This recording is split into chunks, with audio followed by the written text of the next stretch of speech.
Olá, estamos aqui de volta para o segundo podcast, durante o qual falaremos sobre Francisco Goya. Francisco Goya foi o pintor e gravador espanhol mais importante do final do século XVIII e do início do século XIX. Ele nasceu num lugarejo chamado Fuentetodos, localizado na província de Saragoça, um lugarejo com menos de 200 habitantes.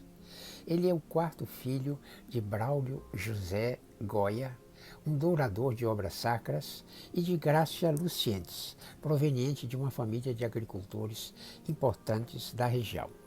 Seu nome completo ficou sendo Francisco José de Goya e Lucientes. Goya por parte de pai e Lucientes por parte de mãe.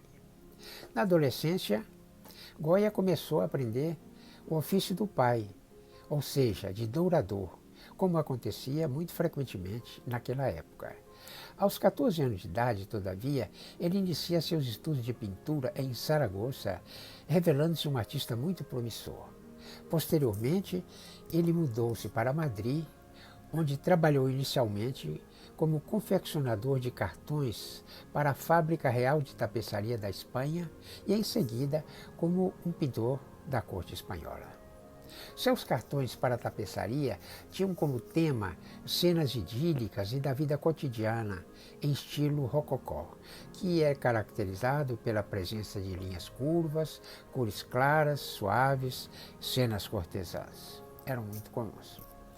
Aos 47 anos, Goya é acometido por uma doença não bem diagnosticada na época e fica surdo.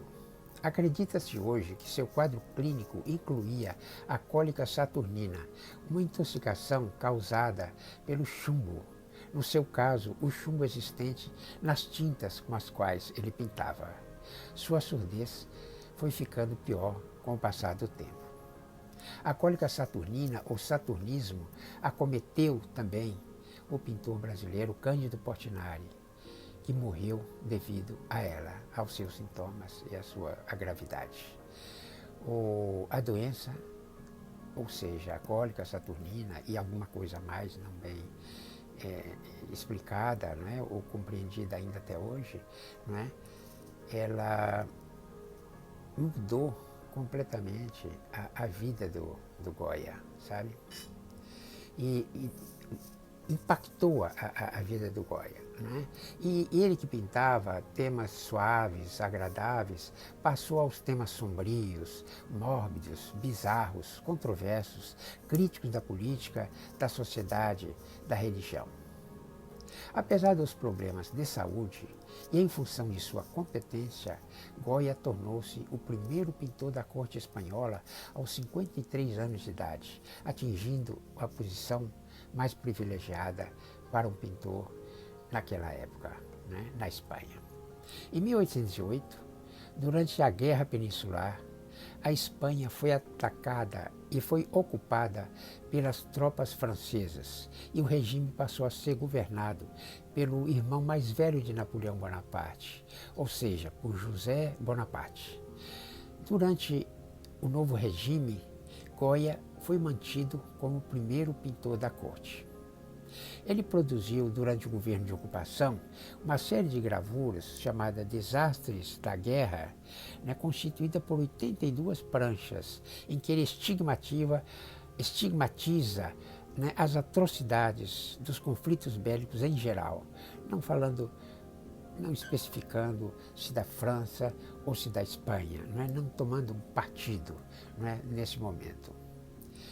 Com a retomada do poder pela Espanha em 1814, Goya recolhe-se à vida privada, mantendo todavia o título de pintor da corte.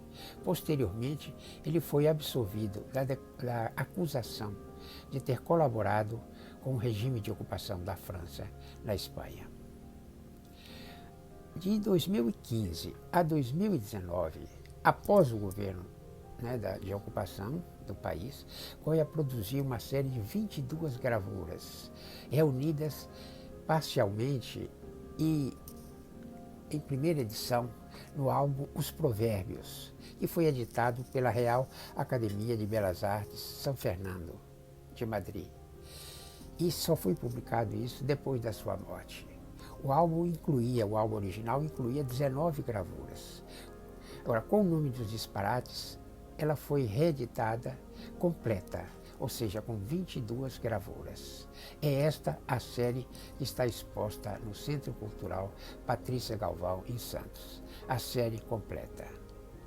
Em 1824, Goya deixa a Espanha e se dirige a Bordeaux, na França, para tratamento de saúde. Lá ele produziu, nos últimos anos da sua vida, nos últimos 4 anos da sua vida, gravuras, sobretudo touros, e pinturas de viés pré-impressionista. Ele morreu em 1828, aos 82 anos de idade, então em Bordeaux, na França. Seu reconhecimento cresceu cada vez mais após a sua morte. Atualmente é considerado um dos mais importantes artistas do mundo. O Museu do Prado, para se ter uma ideia, o mais importante museu de arte da Espanha e um dos melhores do mundo, não é? Nesse museu, as 3 obras do Goya foram indicadas em pesquisas como as mais apreciadas existentes em seu acervo.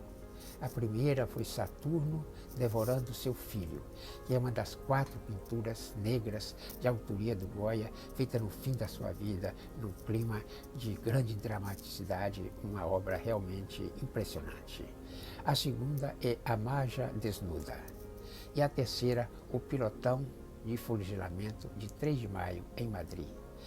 As 3 principais obras, na visão do público, do Museu do Prado, são todas de autoria de Goya. Isso é muito significativo para mostrar a importância do pintor, né? E o carisma que ele tem junto ao público que visita esse importante museu. Até o próximo podcast, em que nós falaremos sobre essa série específica que está aqui em Santos, Os Disparates. Até lá.